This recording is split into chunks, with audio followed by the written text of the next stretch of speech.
Hello, good day, and welcome. I will be answering NECO 2019 Biology Past Question 37.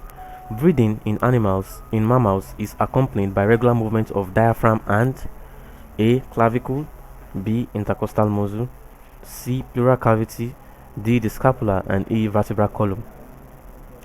Now, breathing simply involves the what? The taking in and out of air from the atmosphere. That's breathing. Now, breathing are actually what? Accompanied by the movement of some muscles.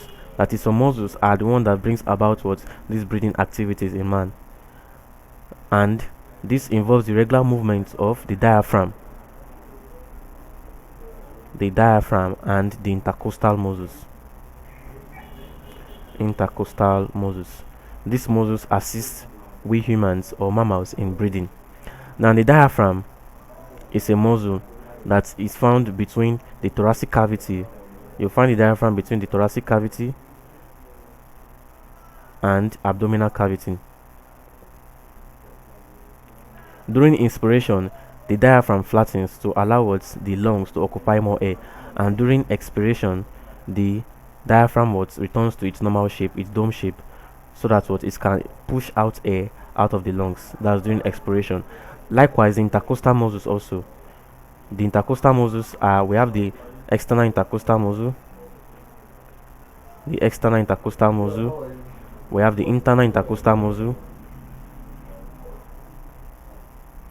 and then we have the transverse and these are the main intercostal muscles. Now, these intercostal muscles also contract and relaxes during inspiration and expiration. So breathing in mammals is actually accompanied by the regular movement of the diaphragm and the intercostal muscles, and that is option B. So option B is the answer to this question. Clavicle here is a bone, that is, we call it the collarbone. The pleural cavity is the cavity occupied by the lungs. The scapula is a bone also known as the shoulder blade. We call it the shoulder blade. And the vertebral column is the vertebral bones. So the answer to this question is option B, intercostal muscle. Thank you and God bless you. And just subscribe to our channel for more videos and past questions.